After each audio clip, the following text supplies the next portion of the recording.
he has been my, like, anybody, and if I can rely on anyone, he's the one I can rely on. So he was the first person who really trusted me with a huge sum of money and take this and get me.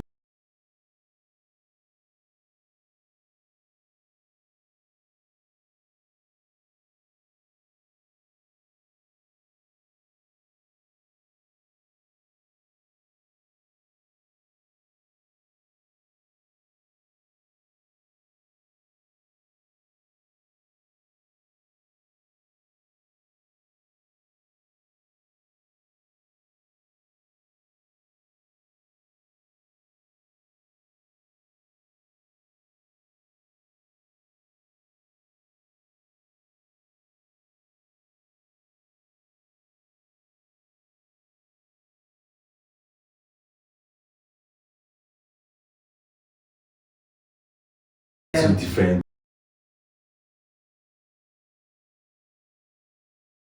really good ones. So I told him, he was like, okay, no problem. I'll give you a little amount of money, you can start with. What was that little amount of money? Or you don't want to tell us? That's personal. So, let's discuss what is that amount of money that a fashion designer looking to go in that direction can start out with. Yeah. That's capital. What do you think that should be? So, as a fashion designer, and you feel like, okay, this is what I want to do. I'm not of the opinion of you having to throw in millions, 2 million, 3 million to start, because you're just a starter. Start small. And starting up, you must definitely make mistakes. You can't avoid it, because that's what the mistakes are what keep you in the business. Your ability to scale through. So for starting, for me, I feel like if you're a fashion designer and you feel like, okay, this is something I really want to do and all that, you can start with like something as low as 50,000. Interesting. And the ability to sew, or the skill of having to sew or operate the machine.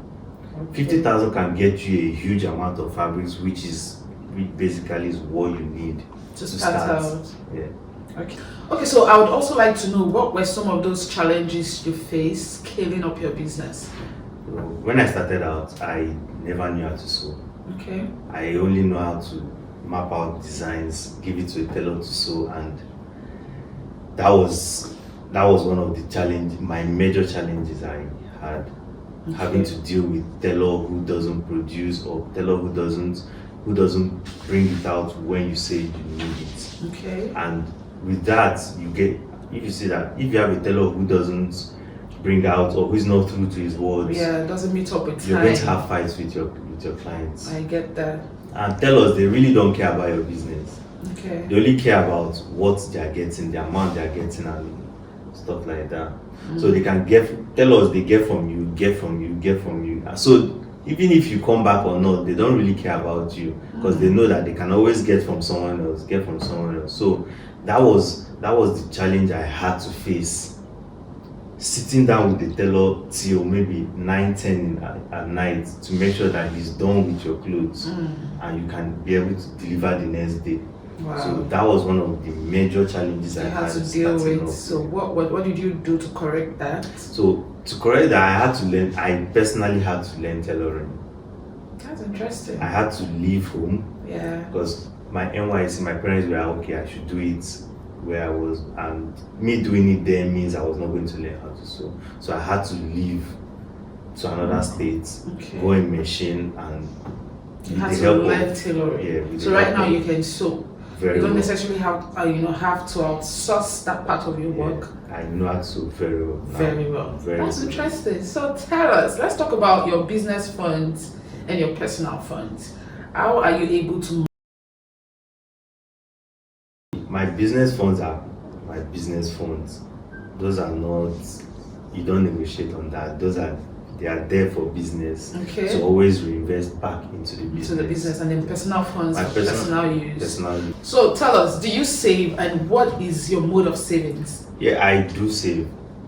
I mean, saving it should be a part of life. Yeah, I do save. Agree. And I save with an app, Reprice. Tell us. Wow. So and the money that goes into Reprice is from my personal account. Yeah. So anything that goes into my personal account from my business, because I take my profits. Okay. From every profit I make on my business, I take a little amount.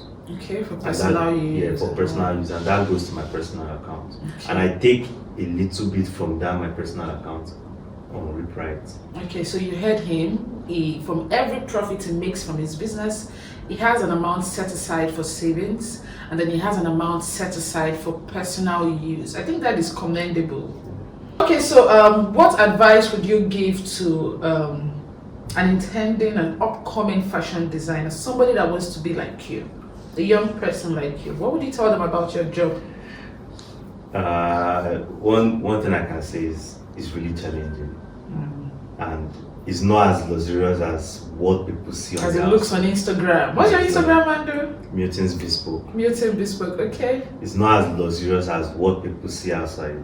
Okay. It takes time. It takes consistency. It takes dedication, and it takes you being broke on some days because you feel you want to reinvest into your business. Yeah. So any little money you get goes back into the business. And in fashion designing, it's not like as a fashion designer, you always have to put money into the business. True. Bringing out new designs, buying new fabrics and all that. So it's not really as luxurious as what people see on the outside. So it takes time, consistency, and having to you being dedicated. A lot of dedication to your work, to your craft. Yeah, that's true. Okay, so let's sum this up. I'm gonna ask you, what are some of those worst decisions you've made in your business? Okay. One of the worst decisions I've ever had to make was the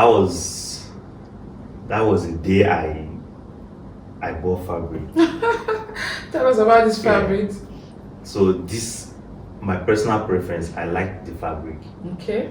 So I bought it with the intentions of, this fabric looks like a fabric that is going to sell out. Okay. I bought it in bulk. When I mean bulk, it was like you bought a lot. A lot. So the fabric, I made the sample. It didn't really come out as I planned and as I expected.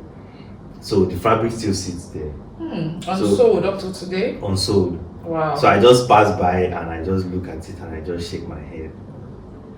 That must really be a tough decision. That was really tough. So tell us, what was that best decision you made? So the best was, it was the opposite of this. It was, I saw a fabric too. I didn't really think it was going to sell out the way I thought it was, but I just bought a few, made a sample, and 2 weeks that one went. I had to call my supplier and was like, see, I need this more. So I had to go back and got 50. Wow, so you went and got 50 more. The others just kept coming. It kept coming, like people were asking. Business. People Sold kept out asking for it. And even till now, people still ask me if I still have this fabric. That particular and fabric. This is a job from, I think, like last year. So in business, there will always be that bad decision, and there will always be that good decision. But what has kept you is the dedication, is the focus, is the love for your craft, the passion, and all of that. So thank you so much, Milton. It's a pleasure having you here. I wish you all the best. Now, do not forget to follow Milton on Milton Bespoke on Instagram, on Facebook. Contact him for all your fashion wears. And do not also forget to follow Reprite on Facebook, on Instagram, on Twitter. Subscribe to this YouTube channel. Don't forget to do that. Until we come your way again next time, be good. See ya.